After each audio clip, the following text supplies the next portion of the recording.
Hello and thank you for coming today. This is my baby Basil, all right? He's the most highly travelled Ngala team member. He goes everywhere with all of us, all over Western Australia. Sleep is a major issue because we take 20,000 calls a year on our helpline from parents because their babies are not sleeping, all right? And we also run some education workshops. I've called this Sleep Conversations because we have a DVD on our website that you can go to actually watch about what I'm saying today. So that's why I've called it Sleep Conversations. So what we're going to just have a quick talk about is babies' communications, sleep and settling, and some services, Ngala services that can support you. So the one thing we do know is that when babies are born, these are my brains, by the way, they're not real brains, they're just flour and salt. A baby's brain at birth is 400 grams, all right? Why do you think it's 400 grams and no bigger in weight? Anyone have any clue? Because it has to get out of the birth canal, and for some of us that have pushed babies out, I would always thought that was 200 grams too heavy.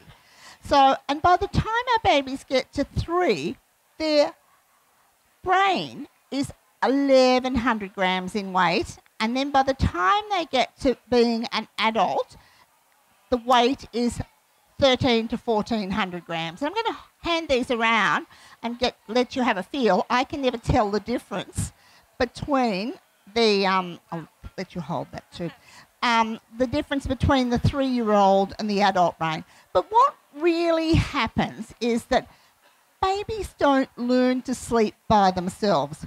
We as parents have to teach our babies how to sleep, and this is the first thing we do as parents, other than teaching our babies how to smile, is to be able to teach our babies how to sleep. Babies need a lot of time to practice any new skill that they are learning, and so do little children. They need a lot of time to practice the skills. But babies learn through the senses. What are some of the senses that we have? Eyesight, nose, all right?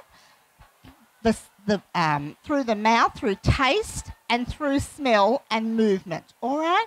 So when a baby is in utero, sitting here, Basil knows when mum goes to sleep. He knows when mum is quiet. Sometimes he doesn't like it when she's quiet because she's on her back, and hence he hasn't got enough blood supply coming through, so he moves around a bit, telling her to get on her side. But he also knows about dad's voice, mum's voice. He knows that this is mum's touch, this is dad's touch, this is big brother's touch. And when he's born, he has to put what our faces look like and what our bodies smell. We all hold babies in this position, do we not? What's the smelliest part of our body? Under here. So babies learn very quickly that this is our smell. So what I'm telling you in here, that whatever we do with our babies, they know more about us when they are born than we know about them. So it is really important that you get guided by your baby in understanding what baby is telling you. And by the way, day and night rhythms are not fully developed until your baby is about 16 weeks old. So they've got not a clue that day is day and night is night. And a baby has to fit in somewhere between 6 to 12 feeds in a 24 hours, so their sleep cycle is a little bit short. So, babies talk to us through non-verbal skills. So, watching a baby and looking at a baby, they tell us what they really want. But they also have some verbal skills. Those verbal skills are through the mouth, so crying. So, what type of cries do you think babies have? Pardon? Hungry, yes. They also might have pain, and we've all heard a child with a pain cry when you have to go to the supermarket to have a 2-year-old fall over and they're high-pitched cry and you know it is pain. Why would a baby have pain? They might have wind pain up here, or they might have wind pain down here, meaning in the stomach or in the bowel. They also might have a parent that puts them down to sleep sometimes in the middle of the night without concentrating, where their hand is underneath them here, and that is another type of pain. Once I move the hand, they're fine. Does that? Or else they might have pain because they happen to have a temperature. So what do you think a tired cry might sound like?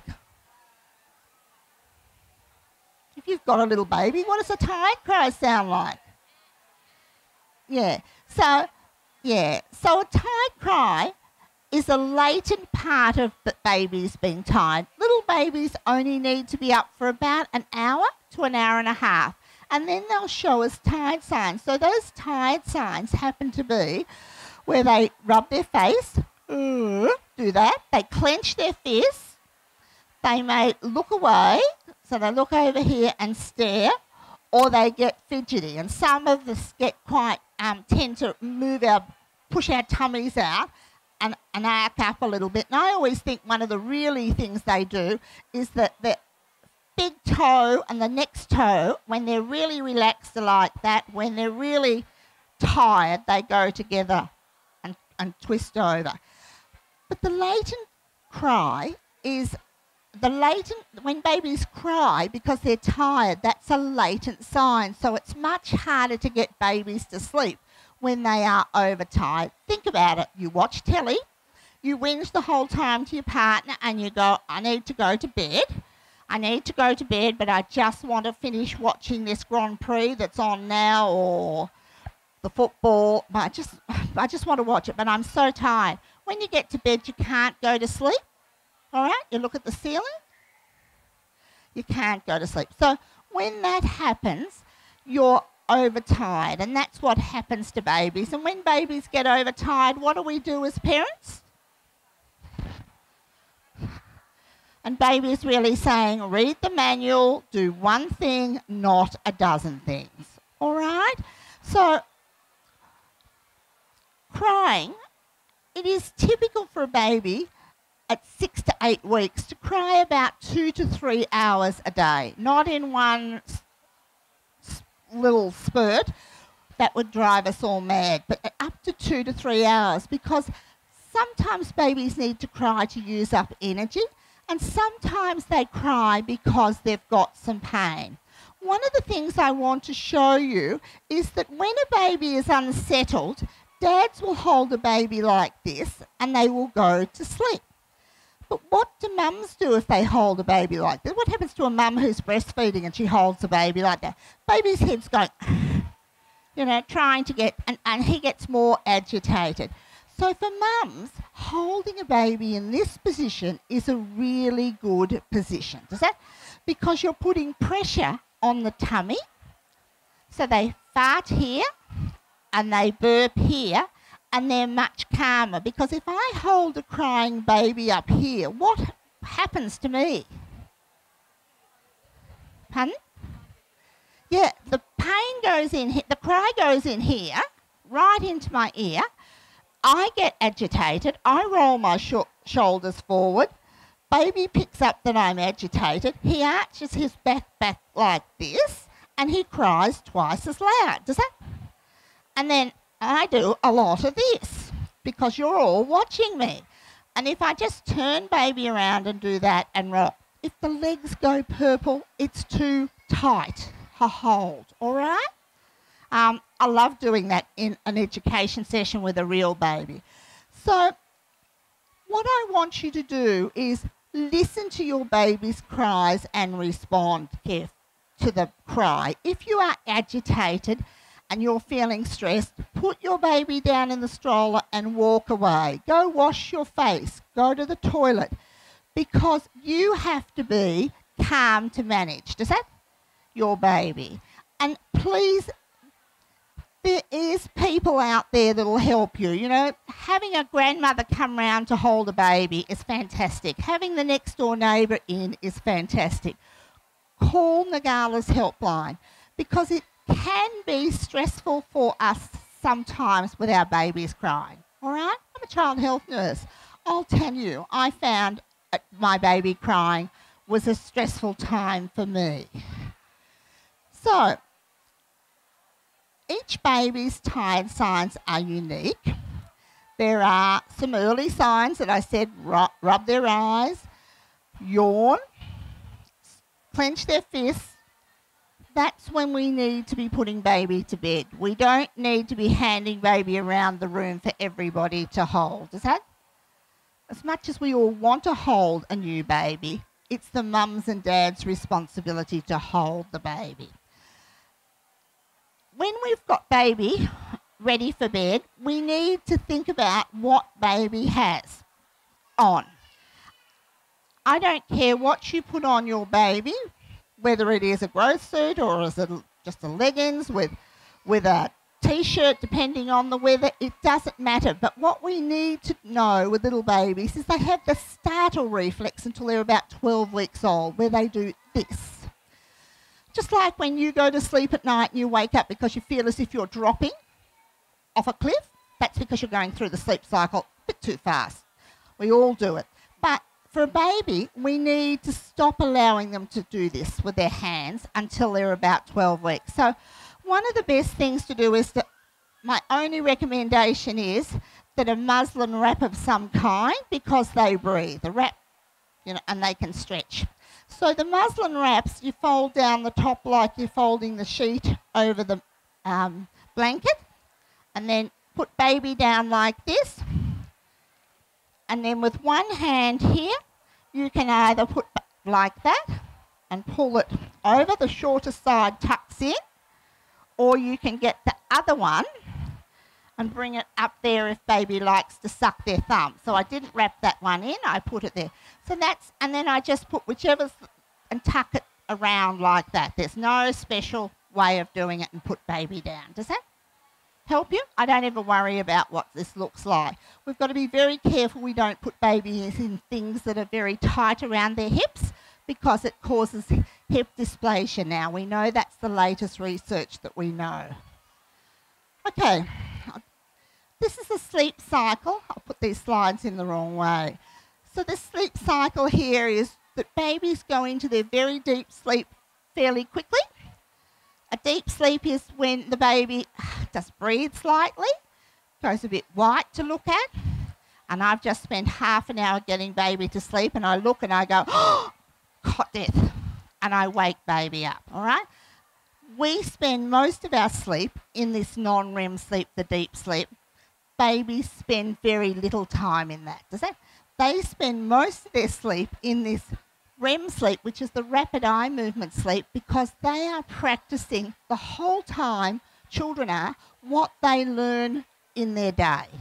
All right? So if they're practicing to smile, little babies are practicing to suck, they'll be doing this. If they're practicing to smile, they'll smile. All through this sleep cycle. If they get to 12 weeks and they're practicing moving their hands, that's what they'll be doing. If they get further down the track, at 4 months, they'll be practicing rolling. 12 months, they'll walk from here to Joondalup every night. All right? So that's that sleep. But what happens? We have to help babies go to sleep and then stay asleep. So if any of you think about having baby monitors or something like that, what I want you to do is always go to the toilet first before you rush to baby, because I have to allow baby an opportunity to go back to sleep. Because we all wake regularly during the night, babies need to wake during the night too. Because that sleep cycle for a little baby is somewhere about 20 minutes to 60 minutes. And then when they get to about 12 weeks, it will become between 40 and 60 minutes, that sleep cycle. All right? And parents ring the helpline and say, I've got a 20-minute, I've got a 30-minute. And what they mean is babies wake that regular time. I won't come back to that. So our settling strategies are watch those tired signs. Think about how long it is since your baby's been up. When you see baby getting tired, put baby into bed and let baby go to sleep. If you want to hold your baby to sleep, I'm absolutely fine with you holding your baby to sleep. That is fantastic. But as you get to about 10 weeks, rather than holding your baby to face you, because what happens is Baby goes to sleep, and then you'll think, I'm big and I'm wise, and you take a deep breath and you stand up and you bite the bottom lip. Yes. All right? Baby's fine for 10 minutes, then they wake up, and where is your lovely face? And it's like panic. It's like you going to bed tonight in your bed with your partner, and you wake up tomorrow next to somebody else, you know?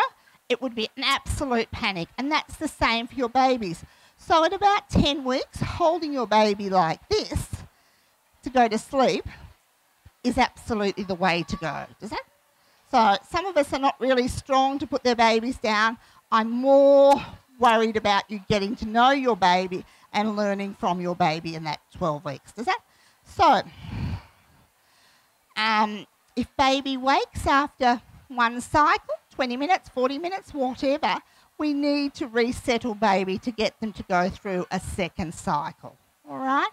So with our babies, listen, watch, and your babies will teach you everything. But one of the things that we as parents all do that is a little bit wrong, we put our babies down to sleep, we've had a shower, we've had something to eat, now I'm bored. All right? So we go in and we do this.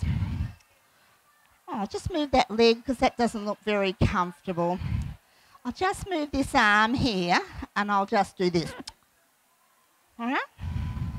How would you feel if somebody came in the middle of the night and did that to you? All right? Yeah. So I'm not very happy. And so me, the grandmother, might come along and think I'd like a nurse and just presume I can pick up. Does that? You know your baby better than anyone else. You do the looking after. My role is to support you. Does that? Put the washing on the line. Hold baby if I'm asked. Okay, so these are our tips. Ngala's brains are wired to learn. Baby knows more about you than you know about them at birth. Watch your baby and wonder what they are telling you. All right? And think about what we're going to do. And basically, I want you to enjoy your baby. All right? So don't think it is really hard. There is no right and wrong way. We all do things differently. But it is normal for babies to wake through the night. 42% of babies in Australia are still waking through the night. All right? So don't think, oh my heavens, my baby wakes during the night. The night and day pattern takes 16 weeks to sort out, and then some babies are better sleepers than others. Some like to wake up a bit more because they like your company. All right?